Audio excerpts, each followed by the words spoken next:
থাইয়ের measurement পেয়েছিলাম কত আমরা 8, তাহলে 8টাকে আমরা যদি ল্যাগ ওপেনিং সিস্টেমে যদি ভাগ করি বা সিস্টেম করি তাহলে প্রথমে ফুল নিয়ে যেতে হবে 8 × 2 - 1 ভাগ 2, তাহলে 7.5।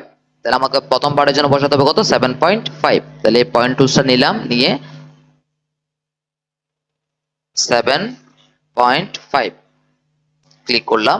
এখন 1 ইঞ্চি যেটা আমি মাইনাস করেছি সেটা আমাকে অ্যাডজাস্ট করতে হবে, এই সেম 1 ইঞ্চি নিলাম। ওকে, তাহলে এখন আমি কি করব, এই ল্যাগ ওপেনিং থেকে এই থাই পর্যন্ত একটা টান দিলাম, সেম এখান থেকে আমি এখানে একটা টান দিলাম, এটা হলো আমার ইনসিমের এই যে মেজারমেন্টটা আছে, এটা হচ্ছে আমার ইনসিমের মেজারমেন্ট। তাহলে এখানে কত দেওয়া আছে, ইনসিম আমার 6.54, এটাও 6.54, তাহলে আমার বরাবর ইনসিম ফ্রন্ট এবং ব্যাকের জন্য ইনসিম আমার পারফেক্টলি দেওয়া আছে। তাহলে আপনারা একটু চাইলে শেপ করে দিতে পারেন। ওকে ফাইন, তাহলে এখন আমাকে কি করতে হবে, এখন আমাকে নিতে হবে ফ্রন্ট রাইস এবং ব্যাক রাইসটা। তাহলে ফ্রন্ট রাইস এবং ব্যাক রাইসটা নেওয়ার জন্য আমার কাছে আগে থেকে মেজারমেন্ট জানা আছে। ফ্রন্ট রাইসের মেজারমেন্ট পেয়েছিলাম আমি 8.5, 8.5 থেকে আমার ইনক্লুডিং ওয়েস্ট বেন্ড 1.25 বাদ দিতে হবে। তাহলে বাদ দিলে কত আসে, তাহলে 8.5 - 1.25, তাহলে কত 7.25। তাহলে আগে ফ্রন্ট রাইসটা নিয়ে নিই, আমি ফ্রন্ট রাইসটা নিব আমি ফ্রন্ট পার্ট থেকে, এটা ফ্রন্ট পার্ট এটা ব্যাক পার্ট, তাহলে ফ্রন্ট পার্টে ফ্রন্ট রাইজ আসবে, এখান থেকে ক্লিক করে এখানে এই পয়েন্টে এসে একে মিলিয়ে দিবেন। দেন আপনারা কি করবেন, এই হিপের সাথে হিপের পয়েন্টের সাথে আপনারা জাস্ট করে দিবেন এটা। আচ্ছা, আরেকটা জিনিস আমরা হয়তো বা এখানে মাপি নাই, সেটা হচ্ছে আমাদের থাইয়ের মেজারমেন্টটা ঠিক আছে কিনা, একটু মেপে নিই। 7.5, 8.5, তাহলে কত আসে 7.5 প্লাস 8.5, 16। তাহলে আমার থাইয়ের ফুল মেজারমেন্টটা কত, অর্থাৎ থাইয়ের মেজারমেন্ট আমার 16, আমার 16 এখানে মিলে গেল, ফ্রন্ট আবার ব্যাক মিলে আমার 16 মিলে গেল। তাহলে ওকে ফাইন, তাহলে আমার ফ্রন্ট রেস্ট আমি বসাই দিলাম। এখন আমাকে ব্যাক রেস্টটা নিতে হবে, ব্যাক রেস্টের জন্য মেজারমেন্ট কত সেটা আমরা একটু দেখে নিই। ব্যাক রেস্টের মেজারমেন্ট হচ্ছে আমার 11, তাহলে সেম 11 থেকে আমাকে 114 বাদ দিতে হবে, যেহেতু এটাও ইনক্লুডিং ওয়েস্ট ব্যান্ড। তাহলে 11 থেকে 114 বাদ দিলে কি দাঁড়ায়, 11 - 1.25, তাহলে 9.75। তাহলে ব্যাক রাইজের মেজারমেন্টটা আমাকে নিতে হবে কত 9.75।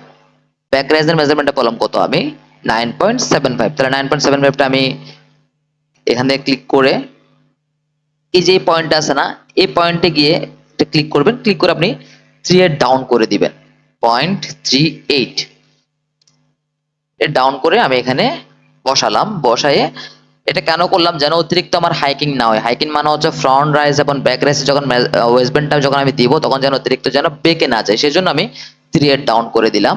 ঠিক এখন আমি শেপ বিল্ডার টুলসটা নিলাম, নিয়ে সেম আমি ফ্রন্ট রাইজটা যেভাবে করেছিলাম ঠিক সেম এখানে গিয়ে বেশি একদম লাগিয়েও দিবেন না এবং একটু সামনেও রাখবেন না, একদম কাছাকাছি রেখে ঠিক সেম আপনারা এখানে এটার সাথে অ্যাটাচ করে দিবেন হিপের সাথে।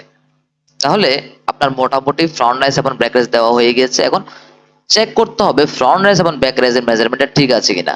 তাহলে প্রথমে আমি এই যে এক্সট্রা লাইনটা একটু ডিলিট করে দিই, ফ্রন্ট রাইজটা একটু মাপি। ফ্রন্ট রাইজটার জন্য প্রথমে লেফট বাটন ক্লিক করে এটারে সার্কেল বানায় আগে দেখতে হবে। এটার মেজারমেন্ট আছে আমার 7.63, কিন্তু এটার মেজারমেন্ট লাগবে আমার 7.25, 7.25 করে দিবেন।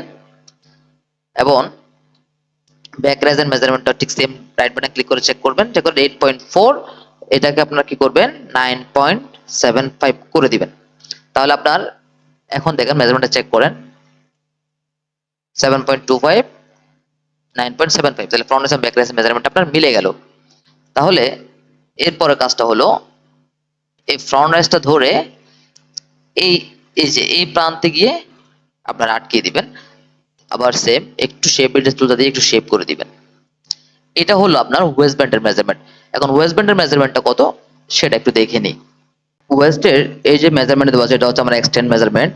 সবসময় আপনারা এক্সটেন্ড মেজারমেন্ট নিয়ে কাজ করবেন, যদি সেটা ইলাস্টিক থাকে। ইলাস্টিক থাকলে অবশ্যই আপনারা এক্সটেন্ড মেজারমেন্ট নিয়ে কাজ করবেন।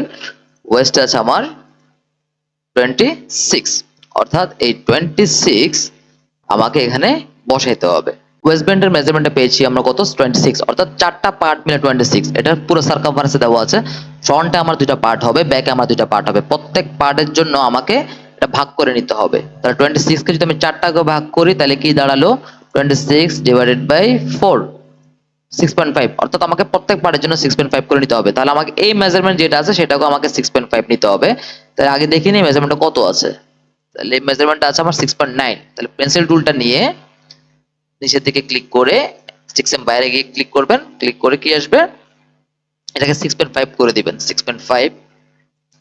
এবং এই কম্পাস টুলটা নেবেন। এই কম্পাস টুলটা নিয়ে, এটা হলো আমাদের জন্য সম্পূর্ণ নতুন একটা টুলস। এই কম্পাস টুলটা নিয়ে এই লাইনটাতে একটা ক্লিক করবেন এবং এইখানে এই যেটা আপনি ফ্রন্টের জন্য যেটা ওয়েস্ট বেন্ড করেছেন এখানে একটা ক্লিক করবেন। ক্লিক করে দেখবেন এখানে একটা লেন্থ চলে আসবে, সেখানে আপনি 6.5 বসায় দিবেন। দেখবেন অটোমেটিক্যালি এটা এদিকে চলে আসবে। তাহলে এখন কাজটা কি, এখন কাজটা হলো আপনার আউট সিমের সাথে সেট সিমের সাথে এই পয়েন্টগুলো জোড়া লাগানো। তাহলে আমি প্রত্যেকটা পয়েন্টের সাথে জোড়া লাগালাম, এই পয়েন্টের সাথে একটা জোড়া লাগাই দিলাম এবং সেম এখানে একটা জোড়া লাগাই দিলাম। তাহলে মোটামুটি আমার ফ্রন্ট পার্ট এবং ব্যাক পার্ট করা শেষ। এখন আমাকে এই জায়গা থেকে এগুলো আলাদা করে নিয়ে আসতে হবে। তাহলে আলাদা করে নিয়ে আসার জন্য আমার কাছে স্প্লিট টুল আছেই।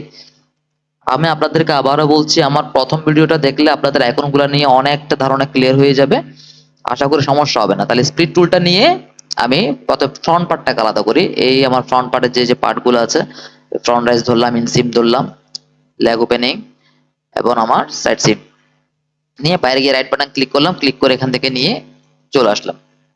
ওকে, ঠিক সেম ব্যাক পার্টটাও আমি নিয়ে আসি। এই ব্যাক পার্টের জন্য ওয়েস্ট ব্যান্ড, এটার ব্যাক রাইস ইনসিম এবং এটার এই ব্যাক পার্টটা। ওকে,